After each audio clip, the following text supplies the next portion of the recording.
What makes you a man? Is it how hard you hit, how big your muscles are, or the ability to slap a cobra and live to tell the tale? I've been a filmmaker for 10 years, but before that, I did a lot of manly shit. I was a firefighter.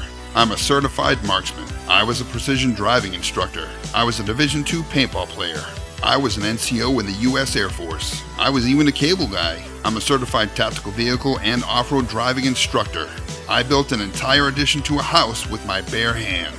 I hold the unofficial world record for getting shot with the most paintballs ever, 3,000 of them. I even had some kids, taught them some stuff, and they're turning out to be pretty damn great. And I'm damn sure not afraid to cry at movies because being emotionally confident is a strength. So I feel like my 10 years of filmmaking and all the stuff that I've done in this life as a man uniquely qualify me to tell you what the manliest movies ever made are. But this isn't a one-time thing, baby. This is going to be an ongoing series that shows you the manliest movies ever made from all over the world and all time periods of cinema. What exactly makes a movie manly? That isn't just how physical somebody is. It isn't how big their Johnson is or how many chicks they've been with. To me, what makes a movie manly is fighting against overwhelming odds, strong leadership, proving your dominance through small gestures, sacrifice for things that matter, always doing what you think is right, and doing what you need to do to provide for those you care for. So welcome, friends, to the manliest movies ever made. The Warriors is a 1979 cult classic directed by Walter Hill. The movie was shot with very little budget and even less time. It's based off of Saul Urich's much darker 1965 novel of the same name. Both the book and the film were inspired by Xenophon's Anabasis, which is the true story of 10,000 Greek soldiers trapped behind Persian battle lines, forced to fight their way across enemy-infested deserts, forests, and mountain ranges until they reached the safety of the Greek coast. In the film, a man named Cyrus brings emissaries from all the gangs in New York together in order to unite them and have them take over the entire city. Unfortunately, he's assassinated and the warriors are blamed. They then have to make their way through countless gangs' hostile territory to get back to their home turf of Coney Island. The film was way ahead of its time with comic book style visuals, transitions, and was the first film to use synthesizers in its score. This cult classic has inspired millions of fans and scores of filmmakers and even spawned a Rockstar video game. The now iconic cast, comprised of mostly first-time actors, was chosen not only for their acting skill but also for their physical strength and stamina that would be needed during the all-outdoor, exhaustive summertime shoot in New York City. The film was pulled from theaters early due to perceived incitement of gang violence, again showing that the presentation, subject matter, and execution were well ahead of its time. Roadhouse is a 1989 film directed by Rowdy Harrington. A tough bouncer named Dalton is hired to clean up a raucous Missouri bar called the Double Deuce, frequented by drunks and troublemakers. And in the process of just doing his job and cleaning up the bar, he angers a local crime boss and is forced to deal with the repercussions. His old friend Wade, a fellow bouncer and mentor, and the town's super hot doctor join him along the way as they work together to get all the issues with the bar and the big bad guy sorted. So what makes this a manly movie? Obviously the premise should be enough. Well, on top of that, the film has Patrick Swayze whooping ass at his peak 80s Swayziest, alongside one of the manliest men to ever walk the face of the earth, Sam Elliott. And if that's not manly enough for your taste, you also have the late great Jeff Healey, a literal blind blues man rocking the house. You also have a bad guy that drives a monster truck and a killer with knife boots. This is one of those late 80s films that some people consider so bad that it's good. But I'm going to tell you right now, this film is so good that it's awesome. There is nothing bad about this movie. It is just pure manliness.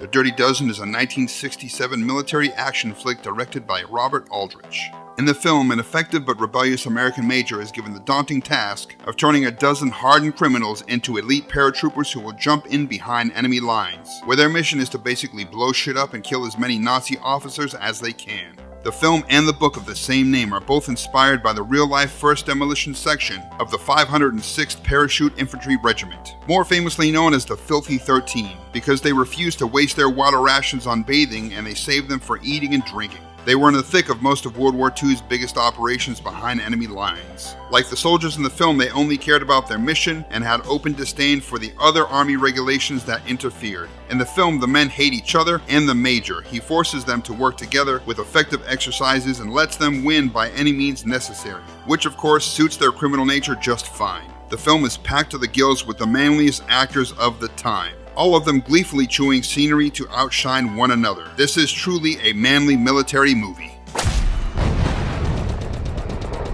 Predator is a 1987 sci-fi action horror film directed by John McTiernan. A team of special operations commandos are ordered to help the CIA rescue American prisoners captured when their helicopter crashes into the jungles of South America. What starts out as a fairly predictable but awesome 80s action movie where the good guys always win takes an unexpected and dark turn when the commandos become the hunted in what amounts to a simple but sophisticated slasher horror film with sci-fi elements. These guys are proven operators who do not lose. They are the best of the best. They are perfect killing machines who've trained their whole life to do this one thing.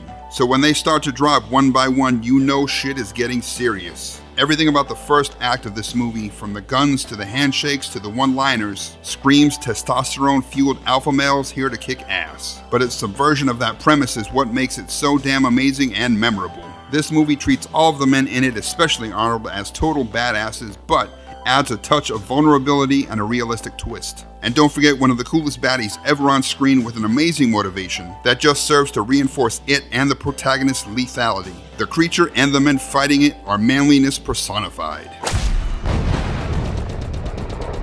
Master and Commander: The Far Side of the World is a 2003 epic action-adventure directed by Peter Weir. It's based off of a couple of the novels by Patrick O'Brian. The story follows the dashing and intelligent Captain Jack Aubrey and the crew of the HMS Surprise as they hunt and are hunted by a French warship during the Napoleonic Wars. This movie was so good that it was nominated for 10 different Oscars, but it only made about $60 million in profit, which caused the studio to cancel the sequels that were already in the works. And that's mainly because theatergoers at the time were unsophisticated dumb fucks interested in big stupid action films and remakes. The subject matter could not be any more manly if it tried. Seriously, a crew full of men, including kids who are treated as equals, hunt another ship during a war. Not only did these guys shoot in austere conditions in a giant water tank, they actually built a replica of the ship and shot on the high seas as well for the battle sequences. They used a massive amount of practical effects with a huge stunt team and Crow himself doing the majority of his stunts, often without his safety gear on because he wanted to preserve the integrity of the scene. This was the first non-documentary crew to rough it and film on the Galapagos Islands.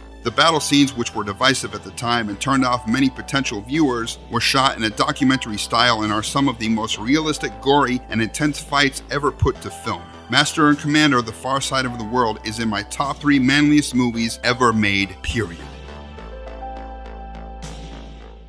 So that's it for this episode of the manliest movies ever made. But get pumped because I have a lot more episodes on the way. Every 2 weeks you'll get a new episode. If you like the movies I chose this week or you have some manly movies you want to recommend, let me know in the comment section below. Don't forget to like, share, and subscribe, and I'll see you guys next time.